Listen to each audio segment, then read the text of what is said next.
Vamos a leer todos. Mateo 18, del 1 al 7.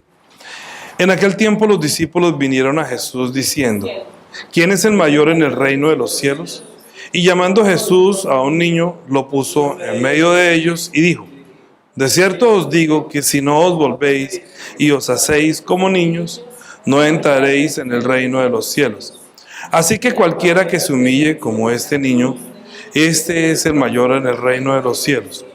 Y cualquiera que reciba en mi nombre a un niño como este, a mí me recibe. Y cualquiera que haga tropezar a alguno de estos pequeños que creen en mí, mejor le fuera que se colgase al cuello una piedra de molino de asno y que se hundiese en lo profundo del mar.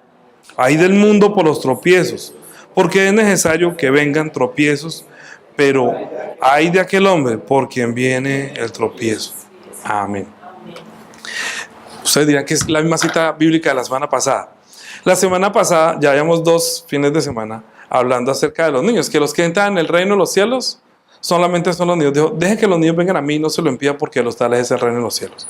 La prédica de la semana pasada: los que no se hacen y se vuelven como niños no entran al reino de los cielos. Pero la pregunta que ellos le habían hecho al Señor era que ¿quién es el mayor en el reino de los cielos?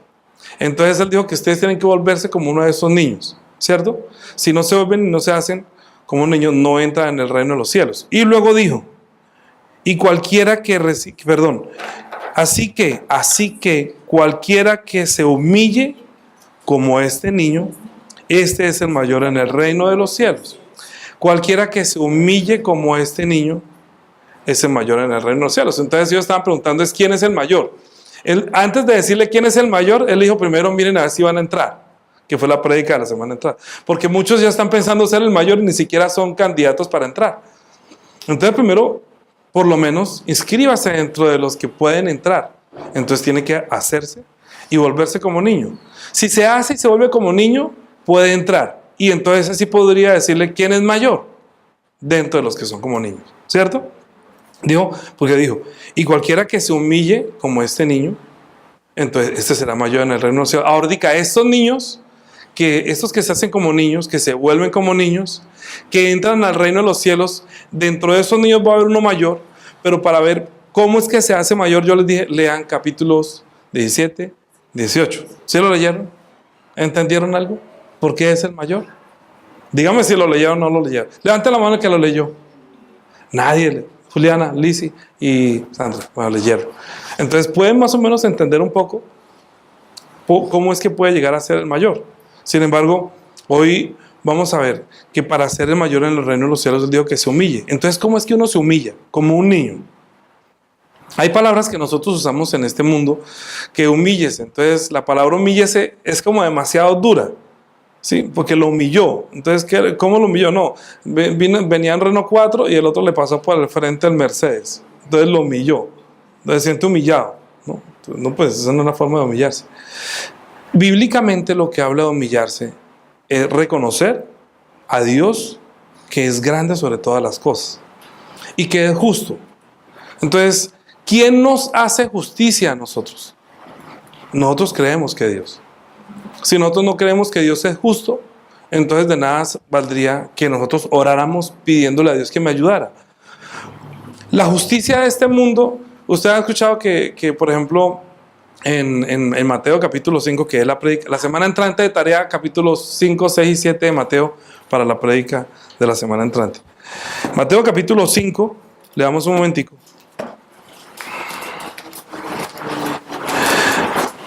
Dice,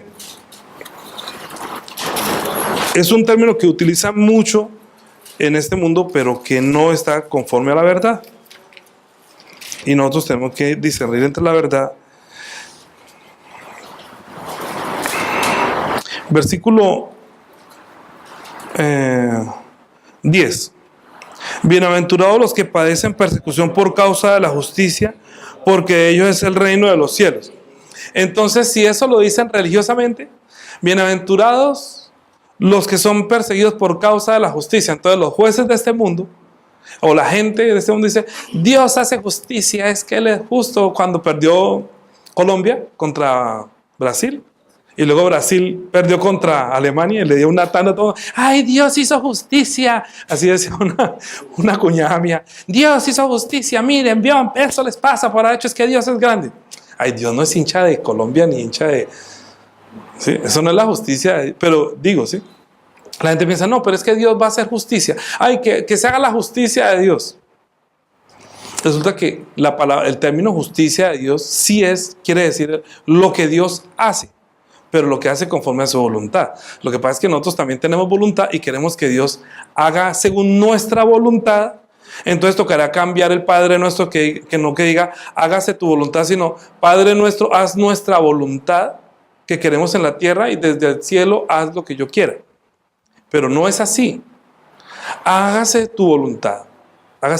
Cuando se hace tu voluntad, entonces aparece la justicia de Dios. Si cuando nosotros entramos en la justicia, es decir, cuando nosotros nos sometemos a Dios y comenzamos a obrar de acuerdo a la palabra de Dios, entonces Dios ve que yo soy una persona justa que estoy obedeciendo. ¿Me comprende? Justa porque Él es justo. Como Él es justo, sus decretos, sus mandamientos, sus ordenanzas son todos justos. Así dice el Salmo 19. ¿Sí? Que todos son rectos. Todo lo que Dios no nos engaña. Él no nos miente. Él no se deja sobornar. De hecho, Él está en contra de los que están haciendo caer a los inocentes. Entonces imagínense nosotros tener un juez que usted siendo inocente, que lo están culpando de algo que usted no cometió, y al juez lo sobornan para que lo declare usted culpable y suelte al que es inocente. Entonces, si Dios fuera así, tenaz, pero Dios sí es justo, Él no se va a dejar sobornar. Nosotros confiamos en eso. Vamos a mirar solamente unos 2 versículos. ¿Qué es lo que más le molesta a Dios? Proverbios, capítulo... no sé si lo apunto yo por acá. Proverbios 4:30. Proverbios...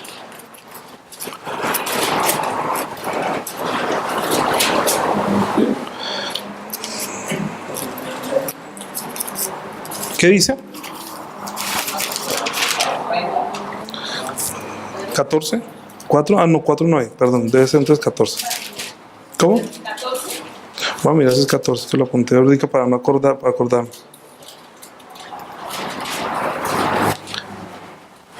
¿Yo qué fue lo que apunté?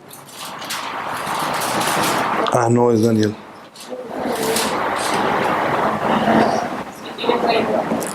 No, es Proverbios 6:16, perdón, Proverbios 6, disculpen, por favor. Proverbios 6, ¿qué dice? ¿Qué dice?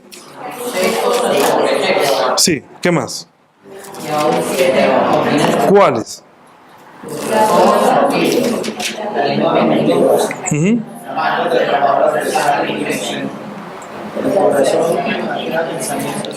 ¿Sí?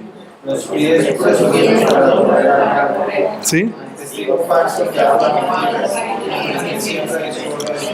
O sea que hay cosas que Dios abomina, ¿sí? Hay cosas que hay cosas que a Dios no le gustan. Y dice que son 6, pero 7 más. Hay 7 es más. Dice 6 cosas aborrece Jehová, pero un 7 abomina.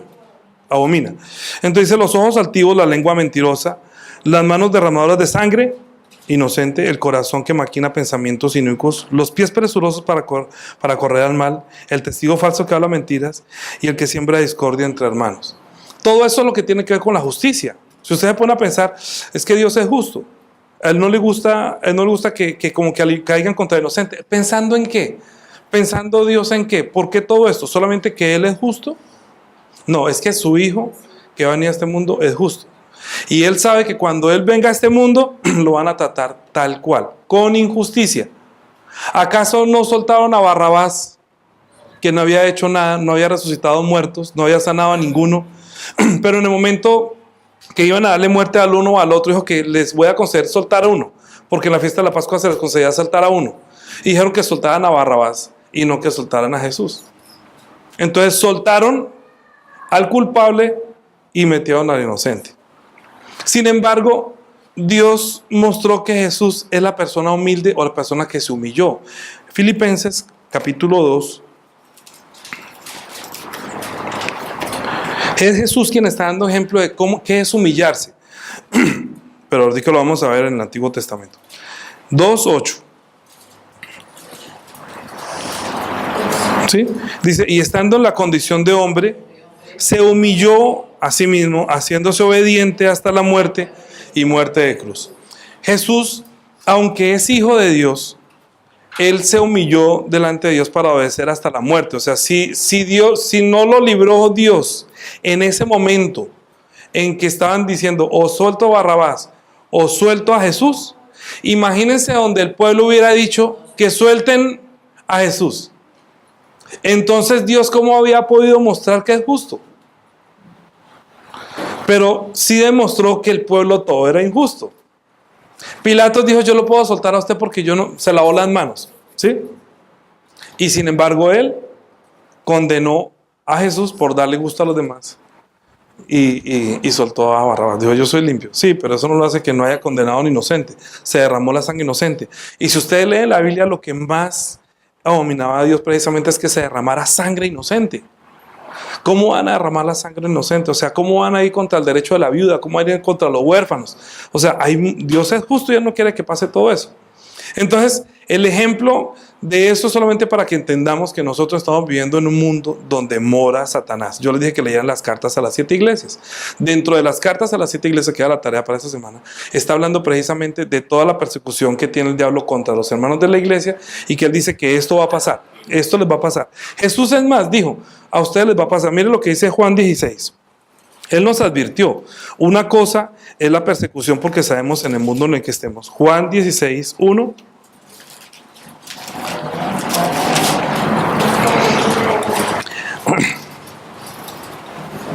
Desde el 5:18 dice, si el mundo os aborrece, a mí que me ha aborrecido antes que vosotros. Si fuerais del mundo, el mundo os amaría lo suyo, pero porque no sois del mundo. 15:18. Desde el 15:18. Desde el 15:18. Si el mundo os aborrece, sabéis que a mí me ha aborrecido antes que a vosotros. Si fuerais del mundo, el mundo amaría lo suyo. Pero porque no sois del mundo, antes yo os elegí del mundo, por eso el mundo os aborrece. Acordaos de la palabra que os he dicho. El siervo no es mayor que su Señor. Si a mí me han perseguido, también a vosotros perseguirán. Si han guardado mi palabra, también guardarán la vuestra. Mas todo esto os harán por causa de mi nombre, porque no conocen al que me ha enviado. Si yo no hubiera venido ni les hubiera hablado, no tendrían pecado. Pero ahora no tiene excusa por su pecado. El que me aborrece a mí, también a mi Padre aborrece. Si yo no hubiese hecho entre ellos las obras que ningún otro ha hecho, no tendrían pecado. Pero ahora han visto y han aborrecido a mí y a mi Padre. Pero esto es para que se cumpla la palabra que está escrita en su ley. Sin causa me aborrecieron. Pero cuando venga el Consolador, a quien yo os enviaré del Padre, el Espíritu de verdad, el cual procede del Padre, Él dará testimonio acerca de mí, y vosotros daréis testimonio también, porque habéis estado conmigo desde el principio. Ahora, estas cosas os he hablado para que no tengáis tropiezo. Guarde esa palabra. Vamos a tener 2 palabras para estudio: humillarse y tropiezo. Estas cosas os he hablado para que no tengáis tropiezo.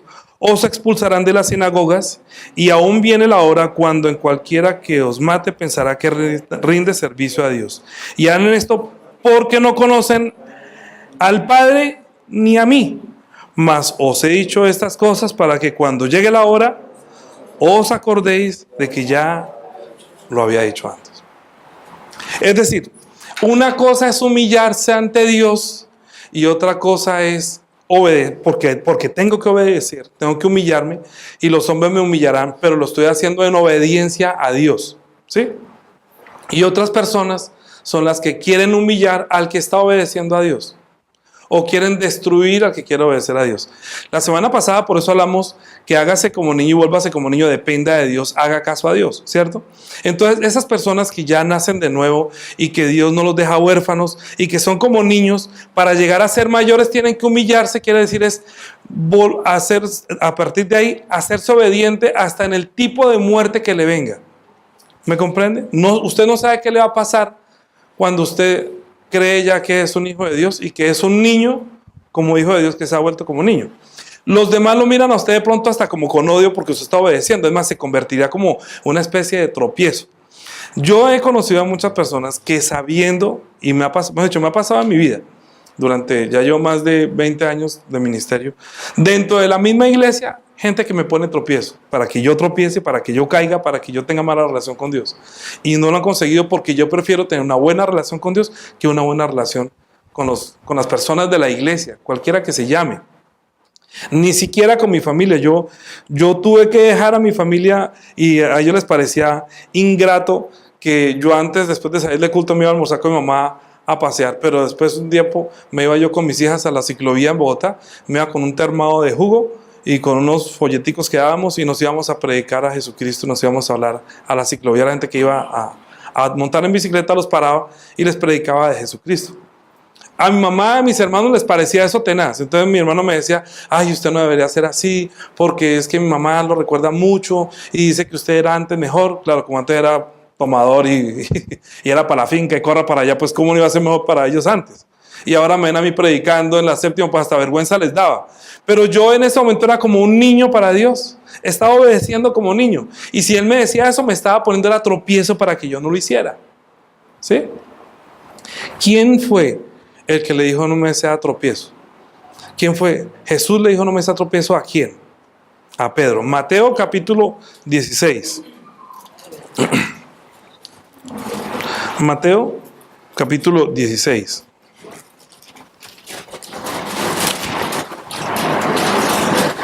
Después de haber confesado él que él es el Cristo, que es el Hijo de Dios, que sobre esta roca edificaré mi iglesia, él les dijo, capítulo 16, versículo 21, desde entonces Jesús comenzó a declarar a sus discípulos que le era necesario ir a Jerusalén y a padecer mucho de los ancianos y de los principales sacerdotes y de los escribas, y ser muerto y resucitar al tercer día. Entonces Pedro, tomándolo aparte, comenzó a reconvenirle diciendo, Señor, ten compasión de ti, en ninguna manera esto te acontezca.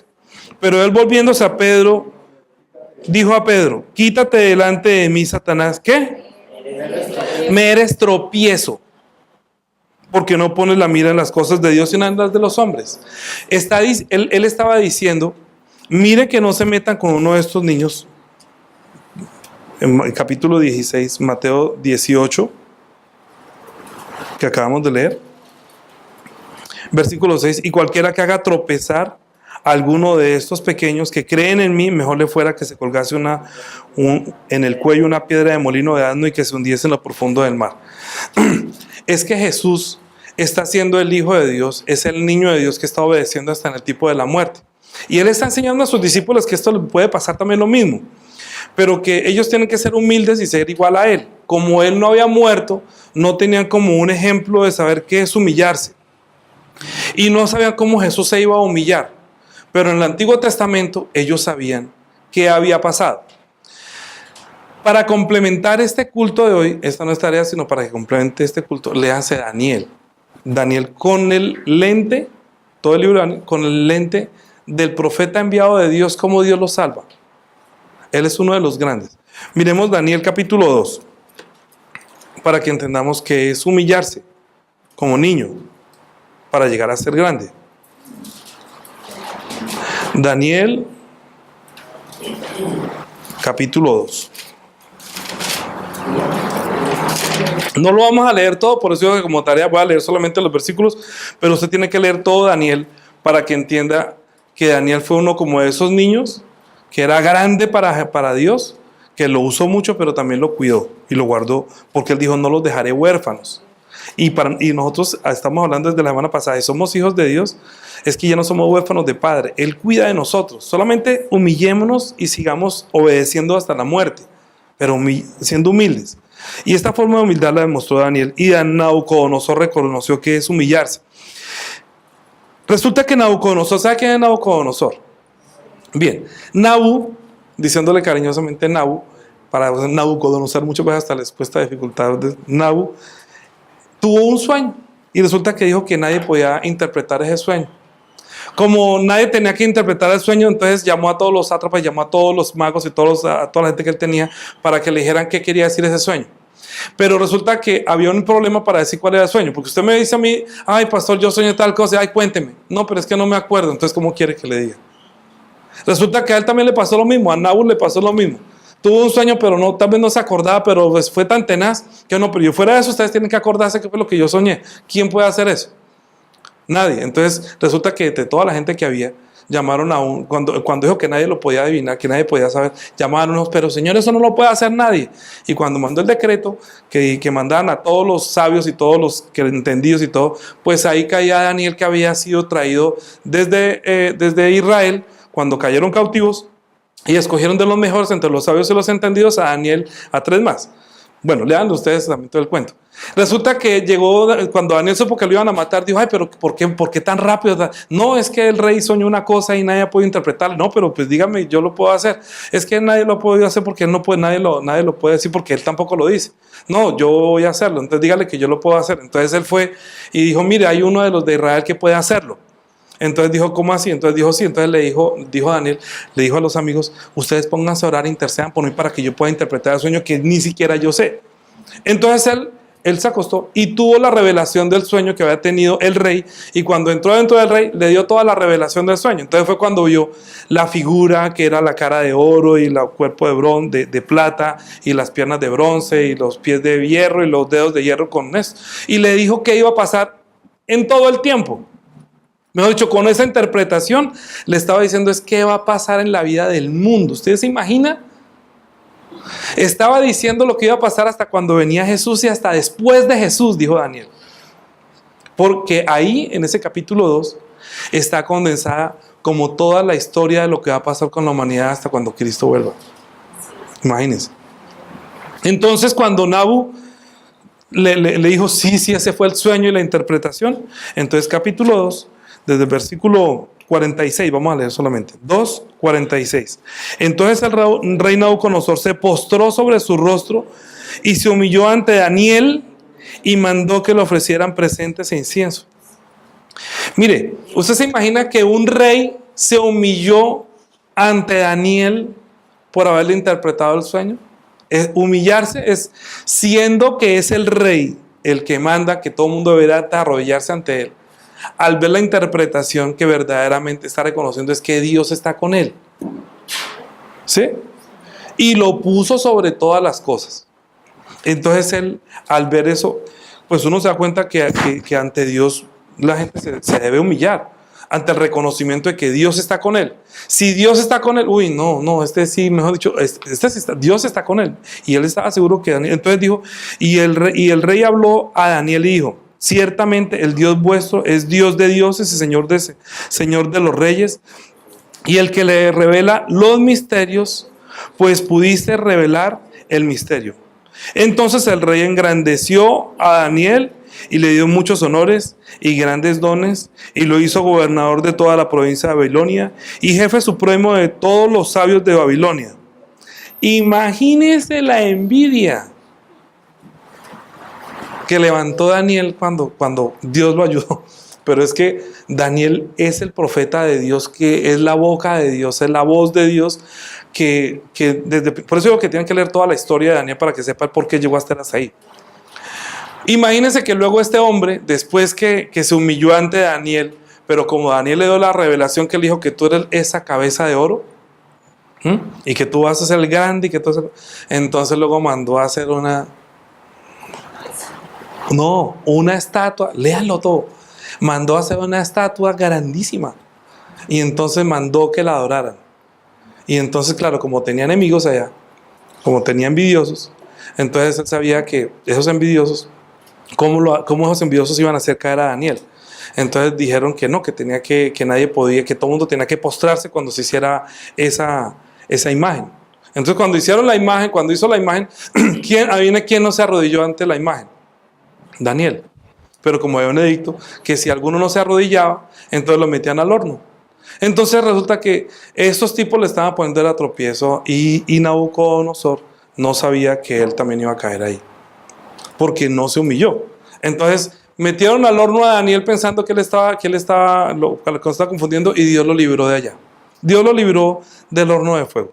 Pero luego Nabucodonosor, cuando también llegó a mirar que iba a caer, entonces ahí dice en el capítulo 4 la locura de Nabucodonosor.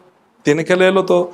Luego él tuvo también la otra interpretación y dijo que su reino va a ser quitado. ¿Por qué? Porque él se engrandeció y no dio gloria a Dios. Y cuando él se engrandeció tanto, porque se creyó mucho, entonces capítulo 4, 30, desde el 30, cuando ya le había dicho que a usted le pasó eso, porque dijo que va a haber un árbol y que lo van a cortar y que va a quedar no sé qué, entonces él le dijo que le iba a pasar, que iba a quedar como una bestia y que la hierba del campo iba a comer hierba. Después de que era tan grande, se humilló ante Daniel, pero no se humilló ante Dios. Entonces cuando ya le dijo, le interpretó todo el sueño que había tenido acerca de su vida, entonces dijo, habló el rey y dijo, ¿no es esta la gran Babilonia que yo edifiqué para casa real con la fuerza de mi poder y para gloria de mi majestad? Aún estaba la palabra en la boca del rey cuando vino una voz del cielo: a ti se te dice, rey Nabucodonosor, el reino ha sido quitado de ti. Y dice, y de entre los hombres te arrojarán, y con las bestias del campo será tu habitación, y como bueyes te apacentarán, y 7 tiempos pasarán sobre ti, hasta que reconozcas que el Altísimo tiene el dominio y el reino de los hombres y lo da a quien quiere. Es decir, hasta que vuelva y se humille ante Dios. Después de que le había dicho que tú vas a ser el grande, él se engrandeció y hizo su imagen, se hizo adorar, y como quería también hacer que hasta sus propios profetas se arrollaran ante él, a quien Dios lo libró, luego Dios lo humilló. Después de que le dio, lo humilló. Es que hay mucha gente a quien Dios le da y se enaltece, y después de que se enaltece, luego Dios, porque dice que tiene que humillarse. Jesús dijo, bueno, Mardica, vamos para allá, vamos por parte. Tiene que humillarse. Y luego, bueno, termínenlo de leer, porque finalmente él se humilla, reconoce, y Dios le devuelve otra vez el reino, pero porque se humilló. ¿Sí? Capítulo 6. Cuando están leyendo capítulo 6, vamos a leer. Acuérdense que como vuelve otra vez, y él sigue todavía pues creciendo, y luego de Nabucodonosor siguieron los hijos de Nabu, y luego siguieron con el reino, se lo entregaron a los sirios, pero luego estaba el rey Darío también ahí, que estaba haciendo de las suyas, y resulta que él también quiso, él fue puesto por el rey sobre todos los que tenían los sátrapas y los adivinos y los encantadores. Entonces volvió y levantaron envidiosos en contra de este Daniel. Entonces volvió a hacer otro decreto, que nadie podía pedirle a otro Dios que no fuera al rey Darío, y que si llegaba a pasar eso, entonces que lo echaban al foso de los leones. ¿Sí? Ustedes han visto películas de foso de los leones que Daniel, pero no conocen la historia. Lean Daniel, es muy precioso. Además, porque ustedes pueden entender cómo hace un niño, cómo es que Dios defiende a un niño, o sea, a su profeta. ¿Sí? No tiene que ser niño en la cara, sino niño en su espíritu. Entonces a este man le pusieron tropiezo. Y como él sabía que él oraba 3 veces al día, entonces cuando dijo que nadie podía orar, entonces fueron y lo pillaron a la hora que sabía que él oraba como acostumbraba. Aunque dieron el decreto que durante 30 días nadie podía pedir a ningún otro Dios, sino solamente al rey, porque él se creía Dios. Entonces fueron los que lo sapearon y le dijeron, mire que él se arrodilló y pidió a su Dios y no sé qué. Entonces, ¿qué hizo el rey? Pues tenía que mandar al foso de los leones, pero como se ve quién era él tenía temor y no quería que se lo comieran los leones. ¿Qué le pasó a ellos? Capítulo 6, versículo 26. Después de que entraron al foso de los leones y Daniel pasó allá, digamos, volvió desde el 20. Y acercándose al foso llamó a voces a Daniel, ese reino. Con voz triste dijo: Daniel, siervo de Dios viviente, el Dios tuyo, a quien tú continuamente sirves, ¿te ha podido librar de los leones? Entonces Daniel respondió al rey: oh rey, vive para siempre. Mi Dios envió su ángel, el cual cerró la boca de los leones para que no me hiciesen daño, porque ante él fui hallado inocente. Esa palabra inocente quiere decir niño. ¿Sí? Hacerse como niño es hacerse inocente.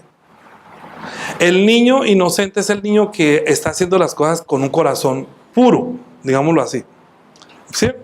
Inocente, niño, pequeño o puro es lo mismo para Dios. Ese es un inocente, me encontró a mí inocente. Y aún delante de ti, oh rey, yo no he hecho nada malo. Entonces se alegró el rey en gran manera, y a causa de él mandó a sacar a Daniel del foso, y fue Daniel sacado del foso, y ninguna lesión se halló en él, porque había confiado. Mire, ¿no le parece increíble? Había confiado en su Dios. Como él había confiado en su Dios, entonces luego dice, y dio orden el rey, y fuesen traídos aquellos hombres que habían acusado a Daniel, y fueron echados al foso de los leones, ellos y sus hijos y sus mujeres, y aún no había llegado al fondo del foso cuando los leones se apoderaron de ellos y quebraron sus huesos. ¿Dios hace justicia o no hace justicia? Ahora, ¿a quién Dios le hizo justicia? A Jesús. Es que Él fue obediente hasta la muerte. Él fue condenado, siendo inocente, fue condenado como si Él fuera un culpable o como si hubiera sido un pecador.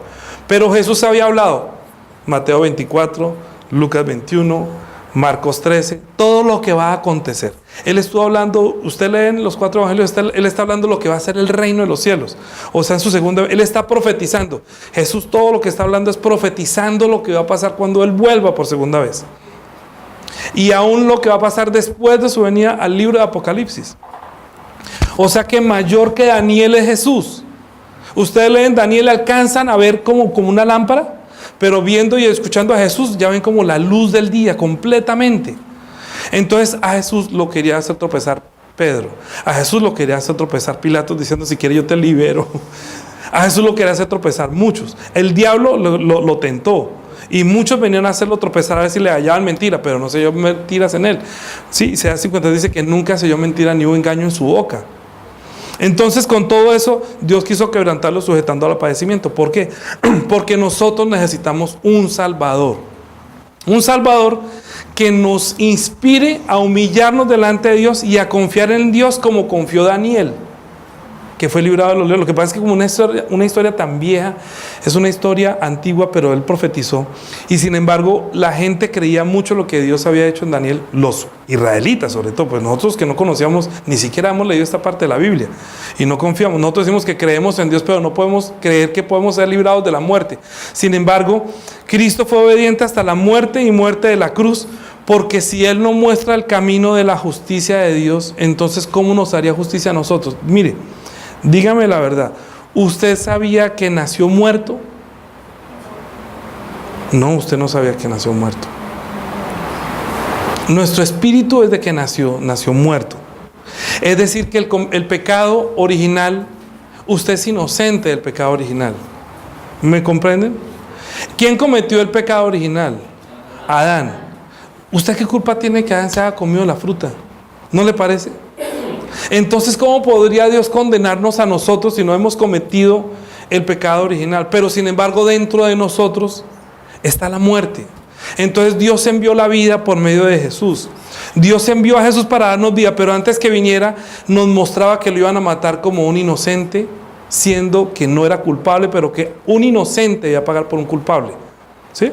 Un inocente, o sea, un niño obediente a Dios hasta la muerte, va a pagar por nosotros. El derramamiento de la sangre de Jesucristo es el testimonio que Dios quiere reconciliarse con nosotros, diciendo yo les perdono el pecado y más bien que este inocente pague por ustedes. Nosotros somos culpables, no somos culpables del pecado original, pero dígame una cosa, ¿usted ha cometido pecados o no? Si nosotros no confesamos que somos pecadores, entonces somos arrogantes. Entonces la verdad no está en nosotros. Humillarse es también reconocer que soy un pecador. Primera de Juan.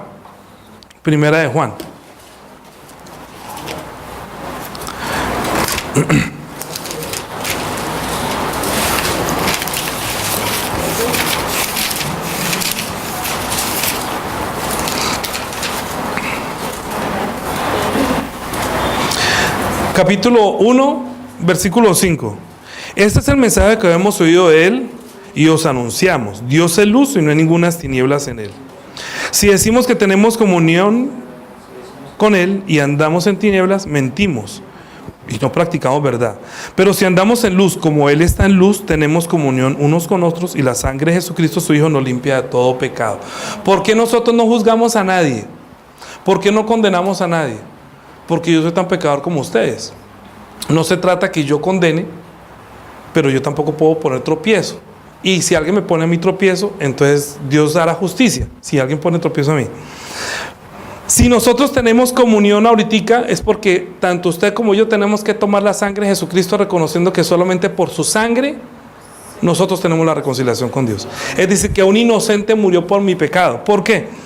Versículo 8. Si decimos que no tenemos pecado, nos engañamos a nosotros mismos y la verdad no está en nosotros. Es decir, que lo primero que usted tiene que reconocer cuando está tomando Santa Cena es que usted es un pecador, pero ante Dios usted ya no es un pecador. ¿Me comprende? Yo no sé si me puede entender. Ante Dios usted ya no peca, porque usted está creyendo que la sangre de Jesucristo ha quitado su pecado y lo está declarando inocente. Usted está confesando, a tomar la sangre es solamente, mira, yo soy un pecador, como cualquier hombre que comete pecado en este mundo, pero yo ante Dios ya no tengo el pecado que original. El pecado original ya no existe. ¿Por qué? Porque la muerte ya no está en mí. Ahora estoy vivo. ¿Sí? Tengo vida. Si usted tiene vida ya no es pecador. Comprenda. Una cosa es que su carne está llena de los vicios que la conducta regulada por la ley trata que no lo haga, para que usted pueda tener una vida también plena en este mundo y para que no destruya su propio espíritu. Pero si usted cumple la ley, no quiere decir que se va para el cielo. Si usted tiene fe que la sangre de esa inocente derramada pagó por su culpa, usted puede tomar Santa Cena. Eso es tomar la cena dignamente. Indignamente es tomarla creyendo que usted ya no es pecador. No, usted toma porque usted depende de la sangre. Usted no puede estar tan arrogante de decir ya no cometo pecado. Eso sería ser arrogante, sería como Nabucodonosor, que otra vez, yo no soy pecador, yo soy libre de pecado. Sí, usted ya no tiene que confesar que es un pecador como antes que no haya creído. Cuando se cree por primera vez para recibir la gracia, hay que confesar que soy un pecador y que estoy muerto y que tengo el pecado original. Cuando usted cree que usted estaba muerto y que se iba para el infierno, pero que Dios vino a darle vida y que esa vida está en la sangre, cuando usted cree en esa sangre, Dios le da la vida, porque la sangre llegó a usted como llegar la sangre que no llegaba a un miembro, digamos, un brazo. Cuando no llega la sangre se gangrena, entonces se pudre, hay que cortarlo. Pero cuando la sangre comienza a circular y circula dentro de usted la sangre de Jesucristo, usted la recibe, usted la cree, la acepta, quiere decir que usted tiene vida por la sangre de Jesús. Y usted continúa con vida por la palabra de Dios. O sea, por el mandamiento de Dios. ¿Qué saca uno tener vida si no obedece? ¿Quiénes son los que obedecen? Los que están vivos. Dígale a un muerto, párese. No se puede parar porque está muerto. Pero si un vivo le dice, párese, oiga, párese, oiga, Miguel, párese. Mire que está vivo. Si estuviera muerto no puede haber hecho eso. Si una persona está viva espiritualmente, uno le dice, ore, y él debería orar. ¿Me comprende? Porque es una palabra espiritual para su espíritu. Predique, debería predicar. ¿Sí? Léala, debería orar. Confíe, sí, confíe. Rinda el culto. Son cosas espirituales que van acomodadas al mundo espiritual, para mi espíritu. ¿Sí? Vuelvo y digo, los que recibimos la vida que estamos en Cristo Jesús, ya no tenemos pecado. Ante Dios somos justos. Diga que yo soy justo porque tengo la sangre de Jesús. Diga, yo soy justo porque tengo la sangre. Yo le digo, ¿usted tiene la sangre de Jesús? Usted diga, yo soy justo. ¿Usted tiene la sangre de Jesús? Yo soy justo. ¿Usted es justo? Tengo la sangre de Jesús. ¿Usted tiene la sangre de Jesús? Yo soy justo. ¿Me comprende? Pero usted comete todavía de pronto cosas así. Entonces pida perdón, humíllese, reconozca que usted todavía depende y necesita de Él y el perdón de pecados y que usted necesita sacar. Porque si usted no saca, es como tener una muela podrida, que eso duele y duele hasta que le tumba la cabeza y quiere quitarse la cabeza. Un pecado es algo que comienza a destruir su espíritu y comienza a verse reflejado en la vida de la carne, porque la ley es de la carne, ¿sí? Pero hay personas que se mueren, pero no por el dolor de muela, sino que les dio un infarto. Pero tuvo dolor de muela toda la vida. Es como el que tiene pecado de conducta, es como tener un dolor continuamente, que se muere, sí se salvó, pero hombre, hubiera hecho mejor si se hubiera sacado esa muela. ¿No le parece? Entonces quitar el pecado de la carne no es que me salve. La ley no salva. La ley no salva. No salva. No, la ley no salva. Nadie se salva por guardar la ley. La semana entrante, por eso digo que lea Mateo capítulo 5, 6 y 7, porque vamos a entender bien de la ley, un poco mejor de la ley. Hoy estamos aprendiendo que hay que humillarse para reconocer, soy una persona que depende de la sangre de Jesús, de la vida de Dios. Soy hijo de Dios y yo no puedo juzgar a ningún otro hermano, porque también depende de la sangre a quien Dios justifica. Mire, yo conozco pastores que le dicen a otro hermano que siendo cristiano le dicen malvado. Uy, usted es un malvado. Yo le he dicho, no diga esa palabra. Usted me acaba de decir que es justo, ¿sí o no? ¿Por qué? Porque entonces, ¿por qué lo voy a decir yo pues estoy malvado? Entonces voy a llamar malvado a quien Dios justificó. Entonces soy superior a Jesús, que es el juez. Yo a usted no le puedo decir malvado después de que haya recibido la sangre de Jesucristo. Eso sería ser un juez, eso sería ser peor que Nabucodonosor. ¿Sí? No, nunca juzgue. Jesús dijo no juzgue para que no sea juzgado. Por eso dice que la sangre, dice que si decimos que no tenemos pecado nos engañamos a nosotros mismos y la verdad no está en nosotros.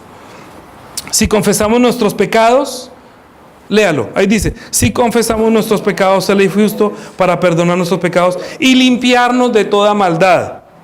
Si decimos que no hemos pecado, le hacemos a Él mentiroso y su palabra no está en nosotros. ¿Sí? Hay que tener un equilibrio, Nos humillamos reconociendo que somos personas. Primera etapa, cuando no conocía a Dios, se humilla para reconocer que está muerto y que por medio de la sangre de Jesucristo tiene vida. Esa humillación suya hace que Dios le dé la vida y hace que usted pueda bautizarse y entrar en el cuerpo de Jesús, y bebiendo su sangre constantemente usted tiene vida, y comiendo su carne usted tiene vida en Cristo ya. Pero resulta que usted sigue viviendo en este mundo y tiene carnecita y tiene problemas. Entonces si usted confiesa sus pecados, Él es fiel y justo para perdonarlo y limpiarlo. No es que, bueno, vaya, ensuciase tranquilo que cuando venga yo lo limpio. Limpiarlo de toda maldad es quitar la maldad que usted hace para que no siga siendo tan malo, para que usted no destruya su propio espíritu. Pero uno tiene que confesar, Señor, yo soy pecado, perdóname, ayúdame, pero ayúdame a dejarlo. Yo no saco nada que un ladrón comience, ay, yo ayer le robé 50,000. ¿Qué tal la empleada? No, perdone que ayer le robé 50,000, y al otro día, no, hoy le robé 100,000. No, tranquila, no se preocupe. Y al otro día, no, mire, yo me le robé tal cosa. No diga que usted es un ladrón y arrepiéntase, o sea, deje de hacerlo. No me diga que me está robando y no va a dejar de robar. ¿Sí o no? ¿No le parece justo? Es que Dios lo que está diciendo es eso, arrepiéntase, cambie dirección, ya deje de hacerlo por el bien de su espíritu. Todo lo que usted haga después de que recibe la gracia es por el bien de su espíritu. Así se hace como un niño, será una persona grande en el reino. Diga grande, porque está comenzando a obedecer la palabra. ¿Sí? El que se humilla quiere decir el que reconoce que Él es el Dios y comienza a obedecer. No saca nada volverse niño mentiroso, no saca nada con volverse un niño pataletoso, sino un niño obediente que puede ir hasta la muerte obedeciendo a Jesús, reconociendo que Él lo va a librar a usted como libró a Daniel y como lo libró a él. El único que le hizo justicia a Jesucristo, que era inocente y que fue obediente hasta la muerte, que fue el mejor testimonio, es Jesucristo. ¿Cómo obró Dios? Resucitándole de los muertos y sentando a la diestra de la majestad en las alturas.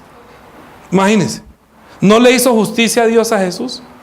¿No le hará justicia a Dios a usted si usted recibió la sangre? ¿Quién lo puede condenar a usted? Dígame, ¿quién lo acusa a usted? Nadie. Usted confiesa sus pecados, que nadie le puede decir que usted se va para el infierno. Si usted tiene la gracia, reciba la gracia, pero no destruya su espíritu y no destruya la obra de Dios, no ponga tropiezo a nadie. Una cosa es ser que tiene la gracia, que tiene la fe, que se humilló, y otra cosa es que usted vuelva a ser un tropezadero de otro. ¿Alcanzo a hablar de tropiezo? 43. Será muy rápido. Bueno, voy a tratar de dar 3 puntadas aunque sea. Después que una persona ha crecido y cree que es grande, va a tener tropiezos. Jesús dijo, ay del mundo por los tropiezos. Sí, ay del mundo por los tropiezos. Mateo, volvamos a leer. Mateo capítulo 18. Vamos a leer desde el 4. Así que cualquiera que se humille como este niño, este es el mayor en el reino de los cielos. Y cualquiera que reciba en mi nombre a un niño como este, a mí me recibe. Quiere decir a un niño que se humilla y que está obedeciendo. Si usted recibe a una persona que es un predicador de la palabra, que está obedeciendo a Dios como a un niño, ¿a quién está recibiendo? A Dios, a Jesús, la palabra de Dios. Entonces, si usted recibe a este niño que se humilló ante mí y reconoció que yo soy el rey y él me está desobedeciendo a mí, entonces ahí me recibe. Dice, luego dijo, y cualquiera que haga tropezar a alguno de estos pequeños que creen en mí, mejor le fuera que se colgase en el cuello una piedra de molino de asno y que se hundiese en lo profundo del mar. Ay del mundo por los tropiezos, porque es necesario que vengan los tropiezos, pero ay de aquel hombre por quien viene el tropiezo. Dice inclusive, dice, no lo coloqué en la cita, por tanto, si tu mano o tu pie te es ocasión de caer, córtalo y échalo de ti. Mejor te es entrar en la vida cojo o manco que teniendo 2 manos o 2 pies ser echado en el fuego eterno. Y si tu ojo te es ocasión de caer, sácalo y échalo de ti. Mejor te es entrar con un ojo en la vida que teniendo dos ojos ser echado al infierno de fuego. Entonces, ¿quiere ir con un ojo en el cielo o con dos ojos al infierno? ¿Quiere ir con una mano al cielo o con dos manos al infierno? No, córtame la mano y yo me voy para el cielo. Pero no se trata que usted, imagine, tendría que mutilarse. Lo que quiere decir con esto el Señor es que si usted, ¿dónde está poniendo sus manos y qué está haciendo usted? Que preferiblemente quítese. O sea, si esto le está haciendo ocasión, no mire. Uno tiene que aprender a decir, todo me conviene, pero no todo es bueno. ¿A ustedes no les pasa lo mismo cuando van a mercar? Uno dice, se me hace agua a la boca esto y no, pues esto me sienta mal. No, me como esta vaina y me engorda. No, eso me pone a mí como un elefante. Ay, no, eso para la atención. ¿Usted no se cuida? Ay, si como esto hay los dientes. No coma dulce porque los dientes. ¿No hace eso? Bueno, si usted tiene discernimiento para lo que se come, no puede tener discernimiento para lo de su espíritu. Es mejor que usted se abstenga de ponerle tropiezo a los niños que creen en Jesús. ¿Sí? Porque es que los hacen tropezar con bobadas. Miren, voy a poner un ejemplo de tropiezo. Bueno, Mateo, bueno, sí, Primera de Corintios, capítulo 8. Vamos a leer.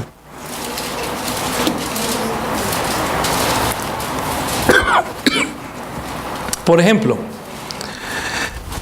8, versículo 1. En cuanto a los sacrificados a los ídolos, sabemos que tenemos conocimiento. El conocimiento envanece, pero el amor edifica. Hay personas que creen que saben mucho. Entonces, no, hagan esto, hagan lo otro. Yo puedo hacer esto, yo puedo hacer lo otro. Mire que nosotros somos libres. Somos libres que termina en el libertinaje. Y usan la libertad como ocasión para el pecado. Y ahí está mal. Dice, y si alguno se imagina que sabe algo, aún no sabe nada como debe saber. Pero si alguno ama a Dios, es conocido por Él. Es más importante tener una experiencia del amor por Dios que de decir que tengo mucho conocimiento. Es mejor de no conozca nada, pero que Dios lo ame, es preferible. ¿No le parece? Ay, yo no sé nada, pero yo lo que sé es que yo amo a Jesús y Jesús me ama a mí. Es mejor que ser un teólogo, pero es mejor tener una relación. Dice, acerca pues de las viandas que se sacrifican a los ídolos, sabemos que un ídolo nada es en el mundo y que no hay más que un solo Dios. ¿Eso lo sabe quién? Nosotros los creyentes.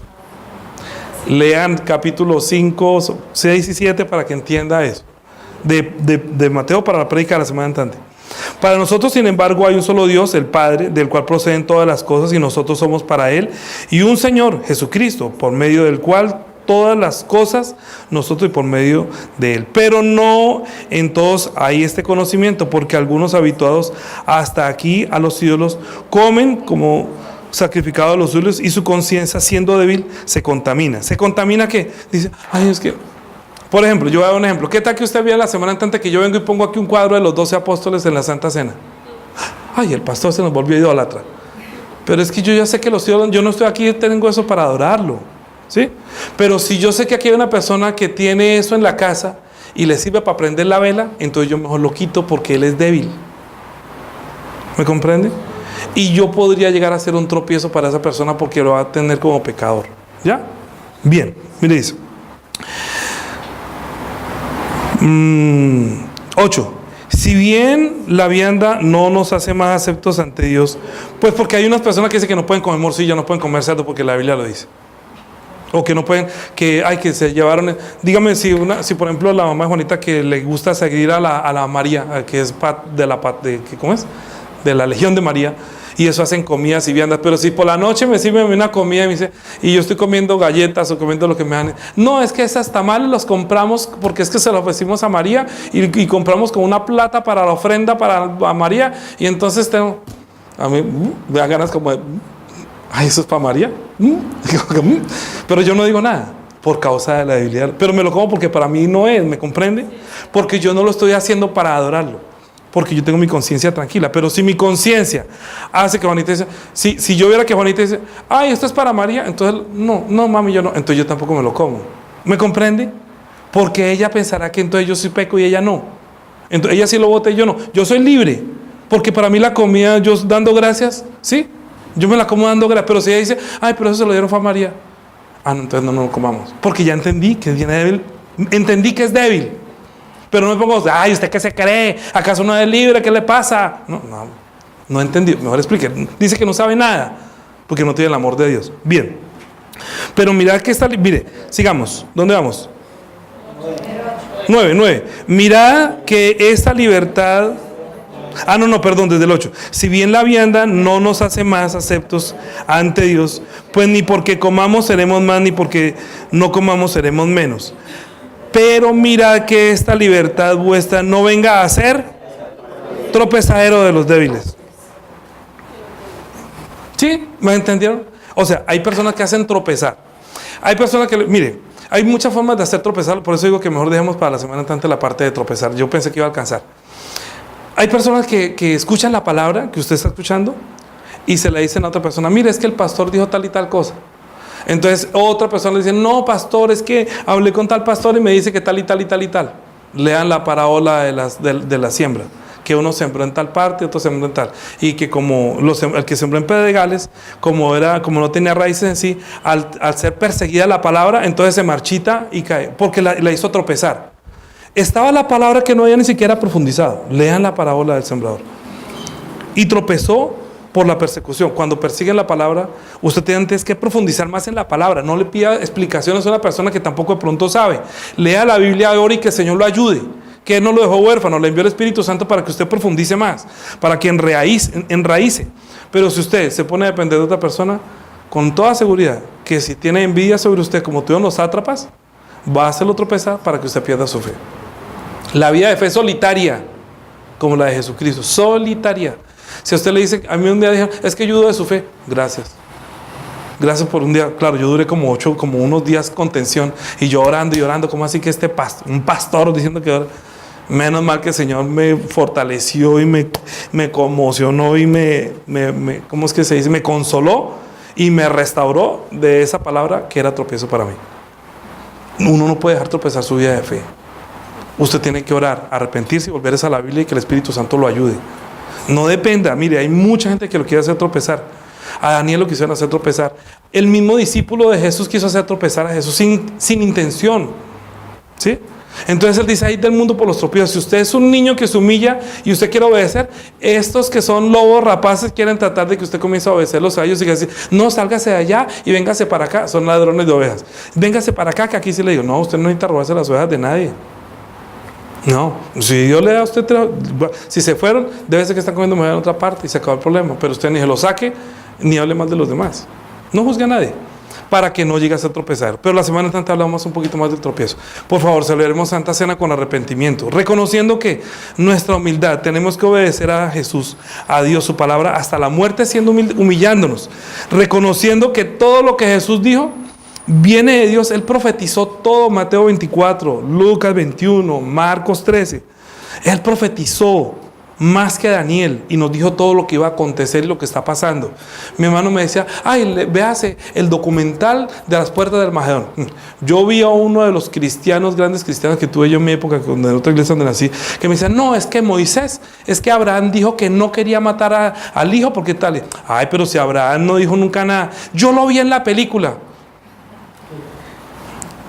No crean las películas, los documentales, eso está lleno de carreta. Lea la Biblia. El Espíritu Santo es como que le proyecta a usted en su espíritu la verdad. No necesita ir al cine para ver lo que Jesús hizo, sino en la Biblia. Hágase como un niño, déjese educar por el Espíritu Santo como un niño, para que usted sea grande, obedézcalo en el reino de los cielos. Amén. Siendo humilde, permaneciendo en la palabra. No importa que lo manden a la fosa de los leones, no importa que diga que usted va a resucitar de los muertos tal como Jesucristo. Amén. Uy, no, ustedes no caen esa pared. Qué tristeza, Dios mío. ¿No le parece impresionante que no le acomoda? ¿Usted no cree que va a resucitar de los muertos? Sí. Como Jesucristo. Él nos dio ejemplo. Daniel dio ejemplo. Tranquilo, Dios estaba con él.